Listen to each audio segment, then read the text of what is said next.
I'm off to buy some boots. Boots with more protection. Got some Alpine Stars sneaker things on right now. I got these over a year ago when I got the Yamaha. I need something track worthy, and I need more protection.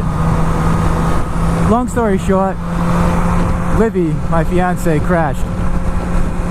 She rides a scooter, 170cc. It's a genuine buddy. She wanted to go out to some of the twisty roads, which she handled with aplomb. No problems. Took the curves. It was wonderful. She's pretty aggressive overall. And, you know, do like 60 plus. It's pretty quick, especially with her weight. And we're like doing 50 miles an hour or so on a slower canyon road. But it has some tight corners on it, and that wasn't the problem at all. She's pretty experienced. She knows what she's doing. She's been through the worst of LA traffic.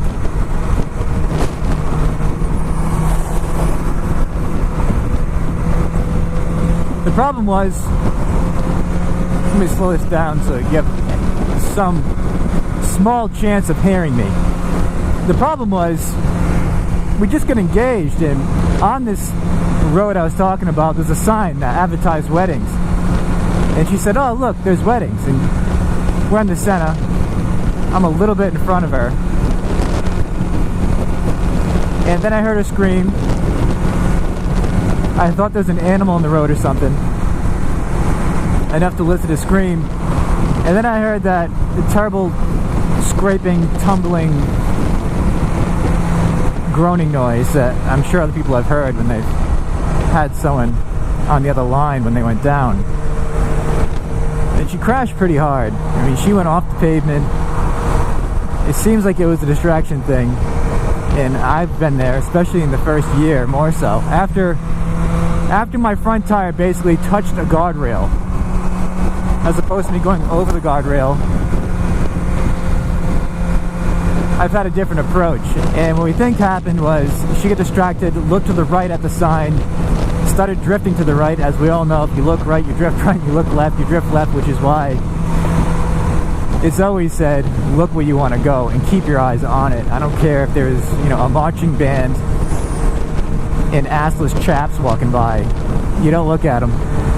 Keep your eye where you want to go. And it looks like she went off the pavement.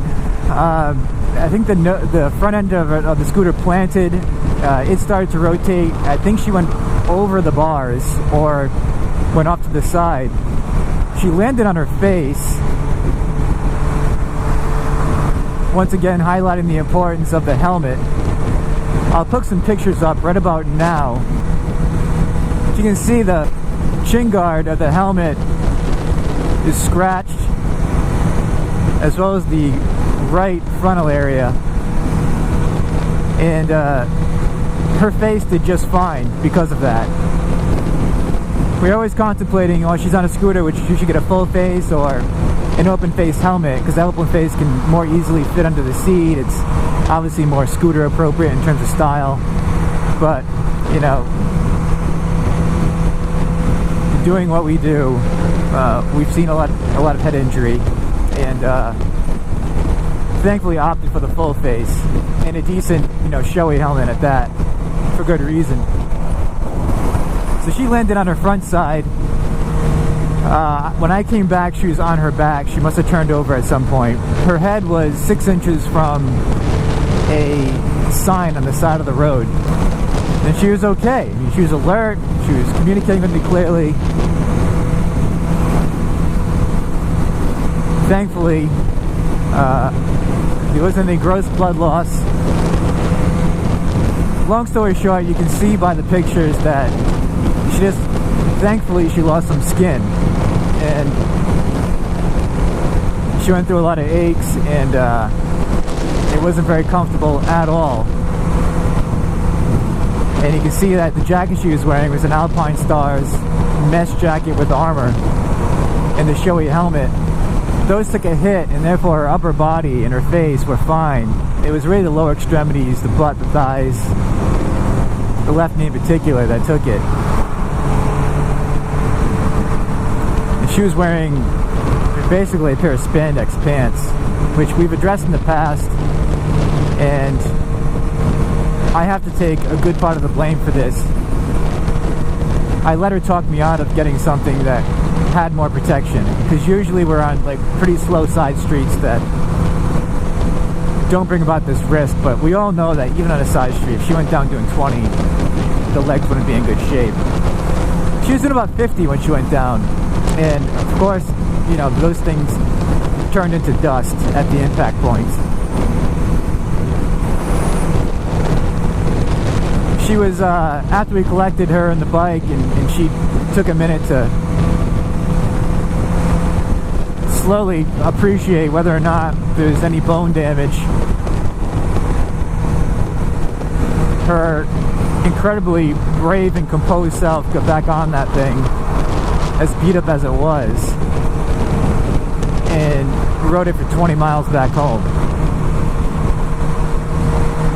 So I give her a lot of credit for going through that, and I'm sure anybody who's going down like that knows that it stays with you and will forever change the way you ride and the amount of attention you pay. And overall, I'm just happy she's okay. Getting back to the boots, so we're going to take the S1000 out of the track pretty soon, and I need a suit and I need some boots. So we'll start with the boots. Suit will come in a couple of weeks, and I'm going to the store as opposed to just online, because I just want something to fit. I don't want to deal with the return thing, and I'm not going to get into every brand, every possibility with the boots. I'm just going to say there are boots that are intended for street, there are boots that are intended for the track, and then there is a wide selection of boots that are said to be tweeners, meaning you can wear them on the street, you can wear them to the track. And within that gray zone, I'm looking for something either in the high end of the closer to the track gray zone, meaning the heel is going to be encompassed, there's going to be some lateral protection, the boot's going to be stiff, so dorsoplantar flexion can be protected, as well as lateral motion protection, so that rotational component is going to have some protection as well. Basically, I'm looking for something that's going to be pretty uncomfortable to wear in the street if you get off the bike. So I'm not looking to dance in these things. They're primarily aimed for protection. As usual, it's always fun to get new gear. It's always fun to get new things, period. But you know, getting new gear is always a lot of fun. So we try to find something that is also decent to look at and that can fit under riding jeans as well, so I can have more protection when I'm out there. Because once again, if I'm going out for a good ride, I don't wind up like walking around and shopping in the middle of it. You know, you go for a ride, you go out for a ride, you trot around a little bit, and at most I'll walk to a restaurant and get a bite for refueling, but walking comfort isn't my primary goal here. So we'll take a look at these things and we'll report in after we buy them. We'll go from there. Scooter on the highway. You guys think you have balls in your big Harleys and your fast sport bikes? That dude's got balls.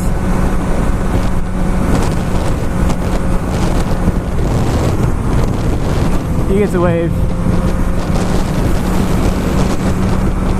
We get the Dainese TR Course boot on sale. It's 199 bucks. And I think it started at 300 and they came down. They must be coming out with a new model to replace it, but I think it's a 2013 design. So it had what I was looking for. Basically, a lot of protection. It has the full heel cup. It's very solid all the way around. That was important. Don't want to wind up shattering that. It has lateral protection. You can see here. With these plastics, it does wrap all the way around the heel. And then it has it on both sides. I was looking at the SMX Plus, and I think it was the TCX S Speed as well. And the Alpine Stars is very wide. It was very big, and they didn't quite have my size in it. Also, the top part here in the front, the shim protector, was more robust. I couldn't quite get over the jeans in the Alpine Stars model. The TCX S Speed boots also had a more robust front part here. It made it hard to wear under jeans. So I'm going to wear this with my riding jeans, at least try to see how unbearable it is. Especially when I'm going out to the canyons and having a little more fun. Because it can't hurt to have more protection. As opposed to having the riding shoes I have from Alpine Stars and then something in between and then this, for track use. You try to get away with only 2 pairs if you can. But the TCX and the SMX6 from Alpine Stars, both were in the high 200s, like 260, 270. So they're significantly more expensive. I think it was because these actually came down in price. Has what we're looking for here. We get the shim protection here. Get the lateral view. It's pretty robust. Now there are some air holes in there, and this stuff on the outside breathes. This is like a stretched kind of fabric that's abrasion resistant, supposedly. It does have this hinge here for pivoting. Give you a little more movement. This has the rubberized shift pad that feels pretty robust. And you get the toe slider here that is removable, it appears, with a hex on both sides. The unique thing about this one is it didn't feel as bulky, as much streamlined, especially around the ankle. I definitely have like thinner ankles than some. Adjustability is here at the Velcro, so these pulls on each side can pull the boot in or out. As you can see, you can do one-handed, but you can bring this over or further out if you want to wear it inside or outside a pinch. You can make that adjustment if needed. Does have a rear access, which to me seems like it makes more sense if you can pull it off. And it has the Achilles protection built into an inner booty, which I don't think is supposed to be removed. You can see in there. But still, it just felt very snug, and it fit well. Like a lot of Dainese products, they just conform to you a little better than some of the other brands. I went in there thinking TCX or Alpine Stars, but it came out to be that their offerings were both more expensive and it didn't fit quite as well. If there's something I'm missing about protection, please let me know. But once again, I haven't even been out to the track yet, and this is the first step in the right direction. Here's the sole here. Very stiff, like that. The jeans, you can see when I press it, it's pretty stiff there. It's a pretty stiff sole, which underlines the fact that this is not going to be something to walk around in, especially with this like stormtrooper style boot. I mean, it looks ridiculous if you go in public, of course, but if you're in the canyons and you don't plan on going for a hike and trying to look pretty, then it shouldn't matter that much, I don't think. So I'm going to put these on and see how they look over a pair of jeans. Like I said, I got the Revit jeans on here. I don't know the name of them, but the Revit jeans that come with the armor knees. They fit over a pair of jeans pretty well. These are regular ankles. They're not large. You don't have zippers or Velcro to loosen them up. I have a pair of Alpine Star Hellcat jeans that do actually have a zipper and a Velcro down here to open the leg a little wider in case you want to get over a pair of boots that's a little bigger. But these are nice because they're going to be versatile. Like I said, you can go in or out with them. So you can pull these off of the street. No one really knows the extent of craziness, at least on first glance. But pretty comfortable. I wouldn't want to go for a long walk in these, but I don't think it'd be painful either. So that's it. Hopefully I have a little more protection now.